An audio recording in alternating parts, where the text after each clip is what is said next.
Les espèces les plus meurtrières ne sont pas forcément les plus venimeuses.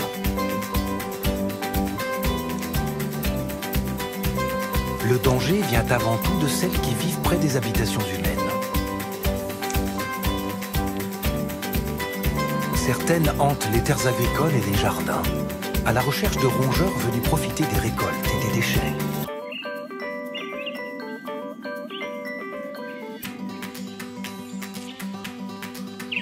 Les serpents sont des prédateurs essentiels contre les rats et les souris, qui pourraient infester les écosystèmes.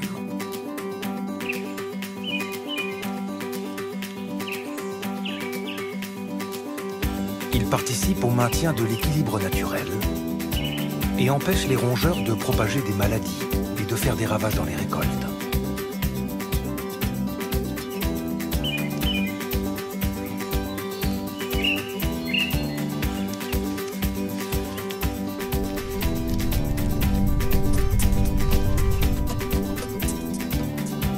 Finalement, ils sauvent davantage de vies qu'ils n'en prennent.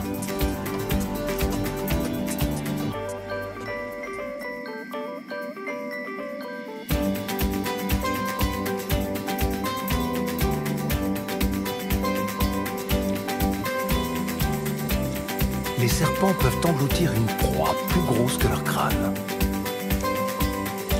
Les Dasypeltis détiennent le record d'ouverture maxillaire. Ils peuvent avaler un repas 15 fois plus gros que leur tête. Ils ne chassent pas en embuscade. Et pour cause, leurs cibles sont immobiles. Ils les localisent grâce à leur odorat, en agitant leur langue bifide et en suivant les concentrations de particules olfactives dans l'air.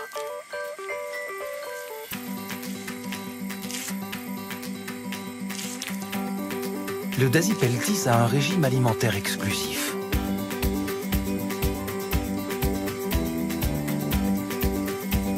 Il ne mange que des œufs et sait repérer les nids laissés sans surveillance.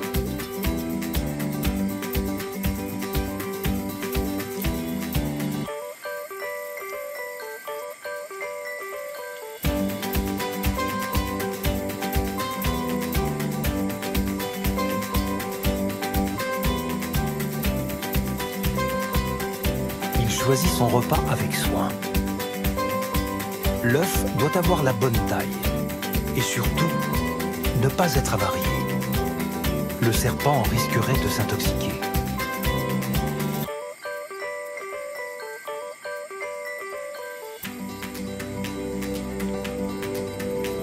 Il colle sa gorge sur la coquille. Si elle est chaude, c'est bon signe.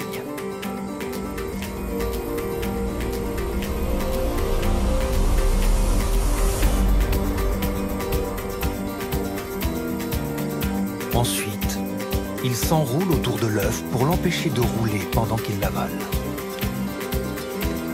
Ses mâchoires n'ont pas de dents, mais de petites crêtes pour agripper la coquille sans la casser. Les Dasypeltis préfèrent les œufs non fécondés, sans doute pour ne pas faire de tort aux oiseaux, qui sont une source alimentaire vitale pour eux, et parce qu'un embryon développé est moins nourrissant qu'un œuf normal.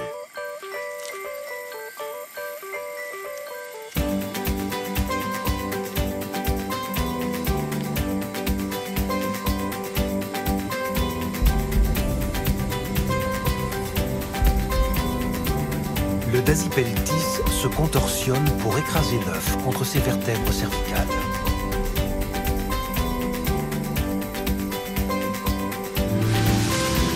Il casse la coquille pour en extraire les nutriments.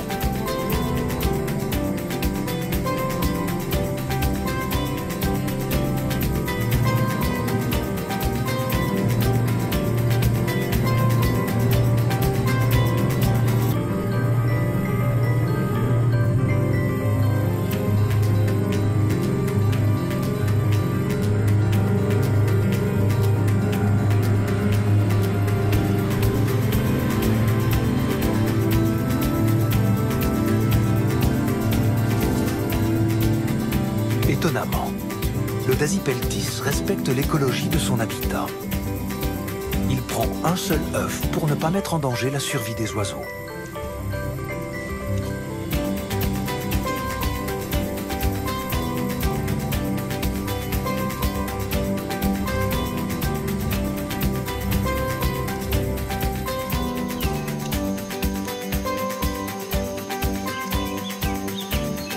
Les serpents n'ont pas une vue très précise. Ils ne perçoivent que les mouvements autour d'eux. Ils utilisent leur odorat pour identifier et localiser leur proie. Certains peuvent même détecter la chaleur et se repérer en suivant les rayonnements infrarouges. Avec leur langue, ils captent les particules chimiques olfactives qui flottent dans l'air.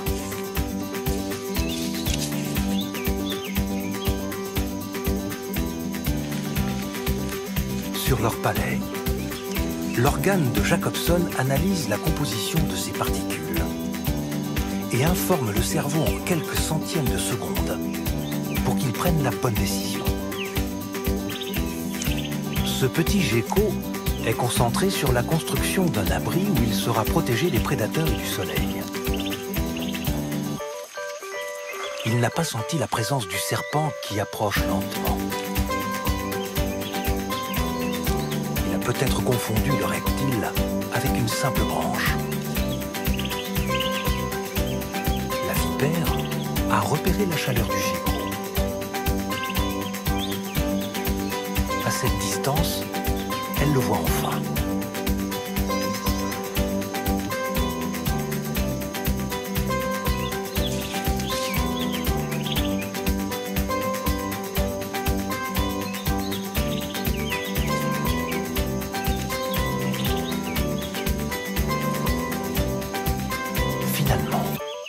La vipère change d'avis. Après tout, elle préfère les mammifères.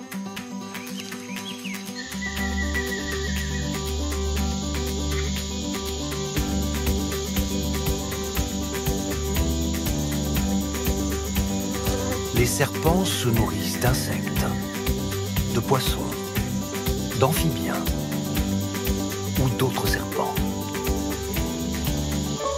Parfois, l'évolution les a poussés à s'attaquer à leurs congénères. C'est le cas du serpent roi.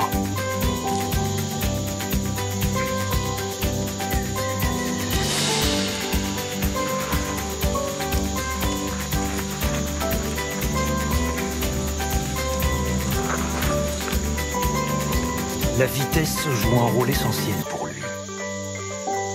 Il doit mordre sa victime à la tête pour l'empêcher de se défendre. Comme il n'est pas venimeux ou constricteur, il ne peut ni l'empoisonner ni l'étouffer. Sa technique consiste à avaler sa proie vivante et à attendre qu'elle meure asphyxiée dans son système digestif. Ses cibles préférées sont les crotales et d'autres espèces venimeuses. Les serpents rois sont immunisés contre leur venin, mais ils ne prennent aucun risque. Leur stratégie vise à neutraliser la proie pour la rendre incapable de mordre. Pour s'en prendre à un autre serpent, il faut développer des tactiques hors pair.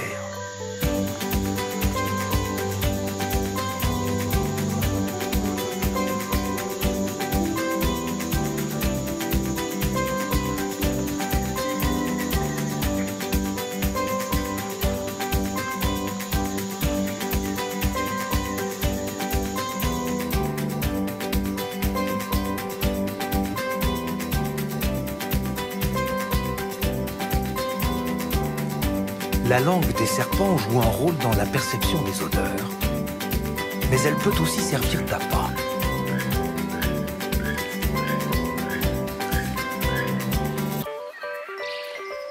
Certains l'agitent comme s'ils voulaient imiter les contorsions d'un ver.